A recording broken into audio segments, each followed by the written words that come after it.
अनुपम खेरजी यांना आपण पुरस्कार दिला। खरं तर अनुपम खेरजी यांच्याबद्दल काही सांगण्याची आवश्यकताच नाही।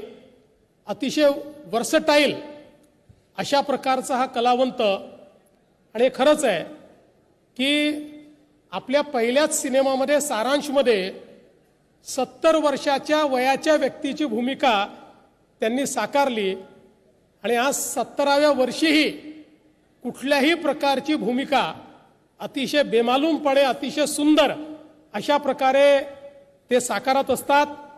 आणि मला असं वाटतं की सगळ्या प्रकारच्या भूमिका, म्हणजे अगदी ज्याला आपण हास्य कलाकाराची भूमिका असेल किंवा अतिशय इंटेन्स अशा प्रकारची भूमिका असेल, अतिशय संवेदनशील भूमिका असेल, अशा सगळ्या भूमिका या ते पार पाडतात।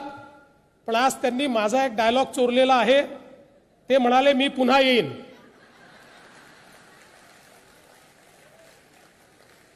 याचा कॉपीराइट माझ्याकडे आहे, पण काही हरकत नाही, मी तो कॉपीराइट त्यांना निश्चितपणे देण्याकरता तयार आहे।